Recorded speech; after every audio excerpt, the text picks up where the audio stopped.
Shalom.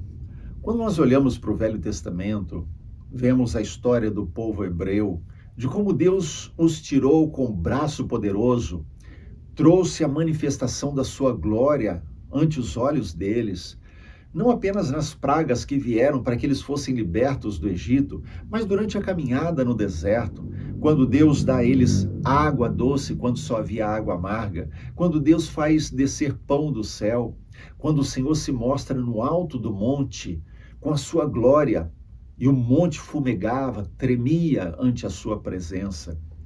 Aquele povo hebreu viu a manifestação do poder, do braço forte do Senhor em favor deles. No entanto, mesmo assim, eles em diversos momentos e ao longo da história, eles se desviaram para a adoração de outros deuses.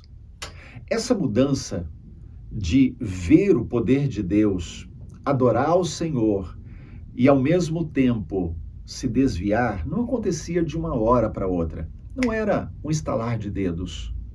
Era um processo, algo que ia acontecendo aos poucos, um processo lento. Eles iam cedendo aos poucos aos seus próprios desejos, aos seus próprios apetites carnais. Talvez isso já tenha acontecido com você. Já atendeu a um apelo, já fez uma consagração pessoal, já assumiu um pacto com Deus de consagração, de santificação, mas depois de um tempo começou a voltar às primeiras práticas, às práticas antigas da velha vida, às práticas dos pecados que você quis tanto abandonar. Certamente, o desejo pelo pecado, ele foi sendo alimentado aos poucos. Porque o pecado ele não vem assim, estamos bem santificados e de repente caímos. Antes que o pecado produza o seu efeito e nos faça cair, esse mesmo pecado, ele vai ser alimentado pelos nossos desejos, pela nossa carne. E esse é o momento que nós temos que cortar. Esse é o momento que nós temos que dizer basta e corrermos para Jesus, que é o verdadeiro alimento que nós precisamos. Não alimentar o pecado, mas alimentar o nosso espírito. É isso que nós vemos lá em João capítulo 6, verso 48. No Evangelho, nós vemos Jesus ali, todo o capítulo 6, se apresentando como o pão da vida. E sendo ele o pão da vida, aqueles que o seguiam precisavam aprender a se alimentar dele e somente dele. João capítulo 6, o verso de número 48, ele nos diz assim: eu sou o pão da vida.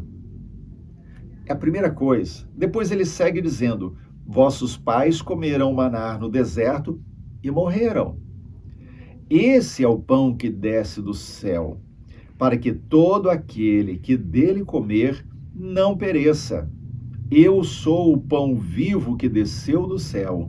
Se alguém dele comer, viverá eternamente. E o pão que eu darei pela vida do mundo é a minha carne. Então, até o verso 51 já nos revela que a verdadeira fonte de alimento que nós precisamos buscar é o próprio Jesus. Ele é o nosso pão, ele é o nosso alimento, ele é o pão que desceu do céu. O povo hebreu pecou, se desviou, porque começou a desviar o olhar do Senhor para olhar para as coisas materiais, para as coisas desse mundo, para as coisas da carne.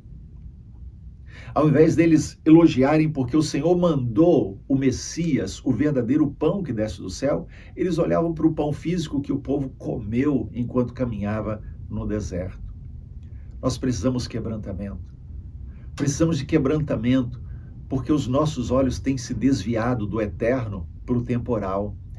Se desviaram das coisas que vêm de Deus para aquelas coisas que simplesmente satisfazem a nossa carne.